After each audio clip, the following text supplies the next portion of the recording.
Good. Thank you for the interview opportunities. Thank you for taking this press con. And congratulations on it. Alright. Ako naman na. So boom, kamusta naman yung spring season nyo? Especially na, a lot of you have been playing for a long time. Ano yung mga reflections nyo from the rest of the season? Siguro yung spring season namin, really namin mas naging competitive siya. Ito rin yung tournament na mas nagpatinag sa amin as a team. Kasi hindi naging madali yung run namin. Like, group stage na talo kami ay nung day 1. So, yung sa historic pa lang natalo kami sa blacklist na pwede namin namin bola. Tapos pati sa DNT, nakatingin halos na nag-win sa akin. Pero nung natalo kami sa team crash, yun yung nagsimula sa akin, ngayon players, na if we work as a team, kaya namin kahit sila. Yes, pero itong season na yung pinaka-naging challenging, pero pinaka-sweet na champion para sa amin. Okay. So follow-up, kung dito na nabanggit mo na lower bracket kayo, paano kayo nakapag-recover agad to win? Hindi kami masyadong nag-learn about sa game. Finish namin yung mindset namin ng time kung paano namin approach yung players. Kasi parang naging, parang nasabi yung tingin ng mga tao na ay sure sa team class yung possible. Kaya yung time na parang sa sarili namin, alam namin na ay naging importante kami yung bagay. Kaya parang basta kung masabi yung pressure. Kaya kung matalo kami, hindi naman namin na na-realize sa amin. Hi guys, congratulations. So, last season kasi isang game na lang sa akin sa Ultimate Battle. And it was very close and then eventually hindi kayo yung nagtagumpay last season. I know that's a very, very heartbreaking scene for all of you. Paano na kayo nag-grow doon sa pagkatalong yon heading into this season and eventually heading dito sa championship? Namatay ulit? Sige. Laksan mo na lang konti, sorry. Wala na rin po siyang boses. Ha? Hindi. Okay naman na. Wala kang boses. Sorry. Kapit na yung mic. Mic na lang. Ano lang, kasi last season, isang panalo na lang sana for boom yun. And then, eventually, hindi yun yung resulta na nakuha nyo. Paano lang kayo nag-grow doon heading into this season and eventually winning this championship?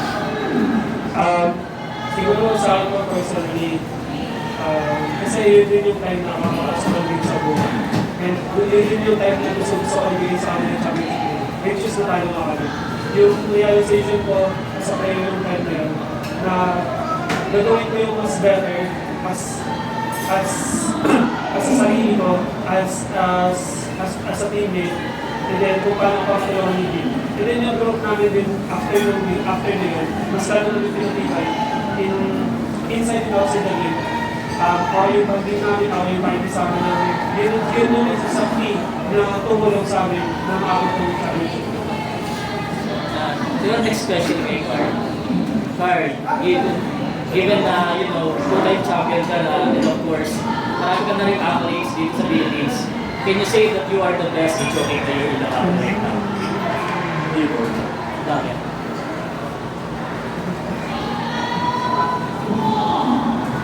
Bakit? Sabi mo hindi. Sabi mo bakit? Kasi mas magaling si Danny. Dami po siyang injury na.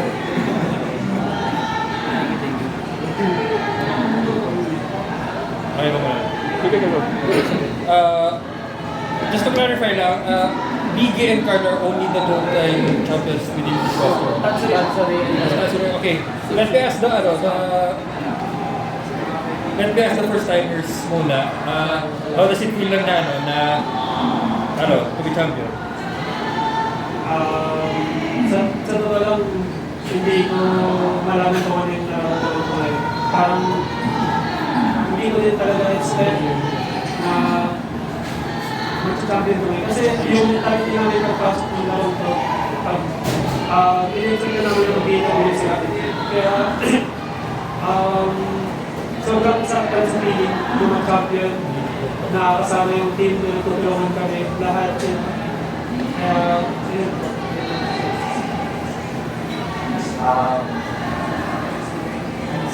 How does it feel yung first time ang champion mo? Nung unang champion ko kasi nung 6 months na. And safe pa rin naman ko ng feeling kasi hindi ko naman ko naramdaman na 6 months ako last spring. Kasi marami ang matutunan kasi ako yung pinaka-late na nag-start ang race sa amin lahat. Hindi na 6 months yun, di ba? Kaya ito po rin talaga na race sa age of race. And safe pa rin po, happy and overwhelming. And syempre, lahat ng positive. Okay, for Miggy, Carlo, and Tapso naman, does it feel sweeter this time around or parang same parang same happiness din as nung unang yung championship? Yung para po sa yung una, sobrang saya ko na nakamit namin yung unang PKL. Naging iba lang po siguro ngayon dahil nabigyan namin ng champion yung bagong PKL namin na dalawa. Yun po yung masarap sa parang kasi yun po yung i-aim namin. Mula pumasok sila. Mabigyan yung champion. Sobrang saya kasi may ilang ako yung po sa guy. Tapos parang may araw kami, may ilang condition ko. Bro kami mas mag-go kasi yun na po yung new board yung kaya champion natin. Ano lang po, bonus na lang po yung sa mas yung board po yun. International basic ko. Personally, to be a champion sa bonus for me.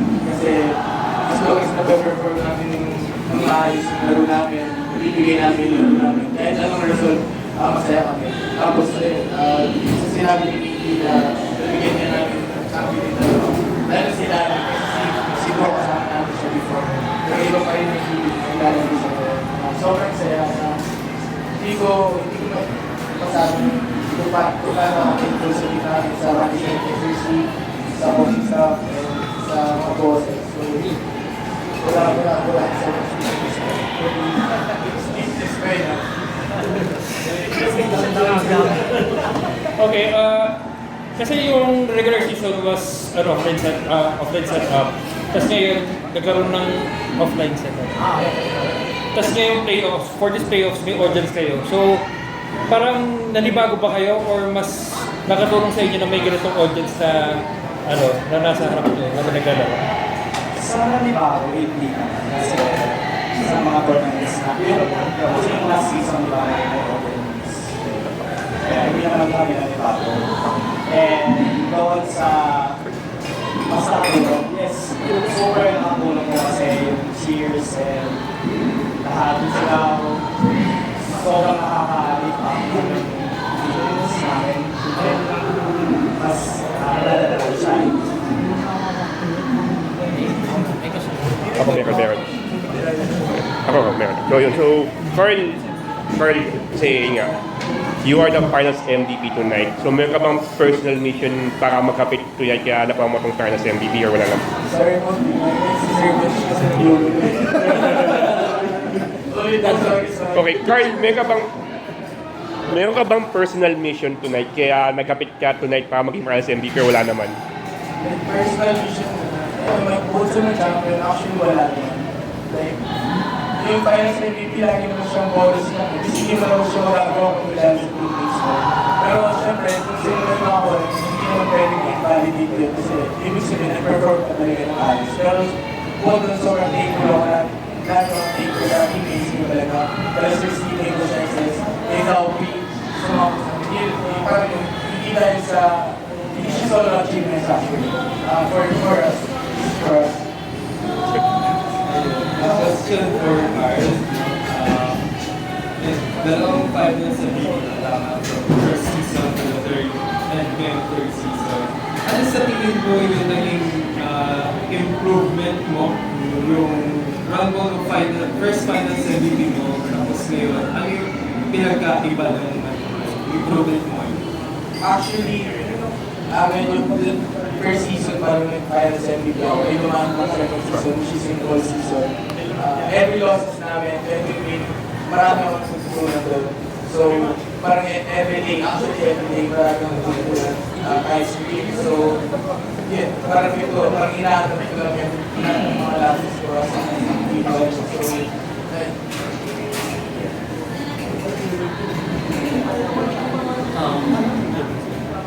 Okay, so heading after nito, meron kayong dalawang international tournaments. So that's Challengers Cup 2027 and PWC. So doon muna tayo sa Challengers Cup kasi last time medyo kinapos tayo makakwalify doon. And this time around, sure na nandun na tayo, hindi pa tayo pa China. So gano'n na kayo ka-excited or ano na nilulook forward dito?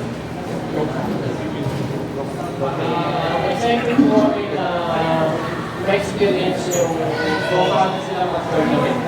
Kasi China's been set lang ng HOA talaga.